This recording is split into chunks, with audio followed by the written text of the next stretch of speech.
Aj po 2 rokoch prevádzky prímestskej autobusovej dopravy v Bratislavskom kraji sa cestujúci stretávajú s mnohými problémami a dlh spoločnosti Arriva voči bratislavskému kraju neustále rastie. Dôvodom je mnoho vynechaných spojov, čím im narastajú pohľadávky voči župe. Už od začiatku som kritizovala novú zmluvu medzi Bratislavským samosprávnym krajom a spoločnosťou Arriva. Napriek tomu, že vyhrali verejné obstarávanie, nemali dostatok autobusov, vodičov a s tým mali od samého začiatku fungovania problémy. Keďže vynechávali stovky spojov, ich dlh voči župe narastal a v súčasnosti sa údajne pohybuje v miliónoch eur. Pritom podľa zmluvy mali už 2 mesiace pred začiatkom platnosti kontraktu deklarovať presný počet vozového parku a tiež zmluvy so šoférmi. Kto toto skontroloval? Nič také sa podľa mojich informácií nestalo a začal sa boj. Samozrejme, na všetko doplatili ľudia, ktorí sa nemohli dostať do práce, školy či k lekárovi. A teraz vzniká nový problém. Hrozí, že ľudia sa už nedostanú na autobusovú stanicu Nivy. Modernú budovu, po ktorej volala celá Bratislava a celý kraj. Ale keďže je v súkromných rukách a jej prevádzkovateľom je konkurenčná spoločnosť Arrivy, Slovak Lines, môžu si diktovať podmienky, za akých môžu novú stanicu na Nivách využívať.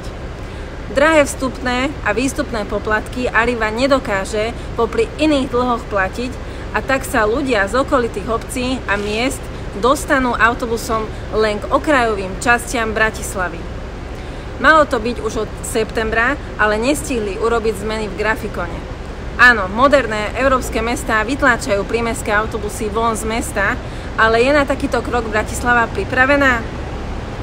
Človek, ktorý cestuje napríklad z Osenca, sa dostane k aviónu a tam si za dažďa či sneženia bude musieť počkať na svoj spoj MHD do mesta. A na vlastnej koži vieme, že MHD v Bratislave často nechodí podľa predpísaného grafikonu a ľudia len na náhodu čakajú, ktorý spoj kedy príde. Ak sa naozaj stane, že prímestská autobusová doprava bude končiť na Astronomickej v Ružinove, vo Vrakuni, na Bajkalskej alebo pri Avione či na Zlatých pieskoch, predĺží sa im čas cestovania, zníži sa komfort a opäť sa len obyvatelia kraja stanú rukojemníkmi v cudzom konflikte. Zarážajúce na tom je, že keď Bratislavský samosprávny kraj začal uvažovať o zmene výstupných staníc prímestskej dopravy, Drobov úrad na rokovanie ani neprizval prevádzkovateľa stanice Nivy, spoločnosť Slovak Lines. Pán župan Droban, toto snad nemyslíte vážne. Treba si sadnúť za rokovací stôl a vyrokovať také podmienky, aby ľudia z Bratislavského kraja mali komfortné cestovanie. Lebo od vášho podpisu zmluvy s Arrivou sú prímestskou dopravou len a len problémy.